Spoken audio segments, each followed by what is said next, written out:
Hi friend, Radhe Radhe. हम सुमन मौर्य एक गाली गीत सुना रहे हैं, जैसा होगा अच्छा कमेंट में बताना।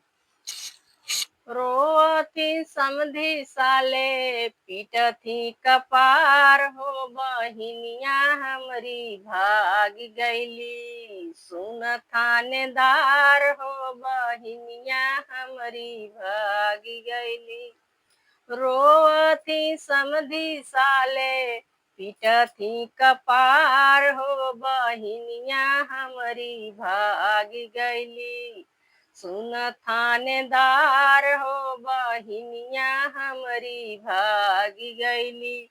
हेरी आए काशी हो, हेरी आए बनारस, बहिनिया हमरी नाही मिलली। सुन थानेदार हो, बहिनिया हमरी भाग गईली। हेरी आए मिर्जापुरा, हेरी आए मिर्जापुरा, एक एक दुकान हो, बहिनिया हमरी भाग गईली। सुन थानेदार हो, बहिनिया हमरी भाग गईली। रोवत अगुआ साला पीटथ कपार हो, बहिनिया हमरी भाग गईली। सुन थानेदार हो, बहिनिया हमरी भाग गईली।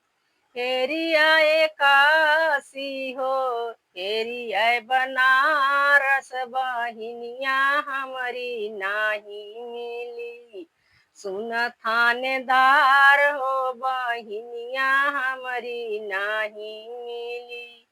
हेरी आए जौनपुर में एक एक दुकान हो, बहिनिया हमरी नाही मिली।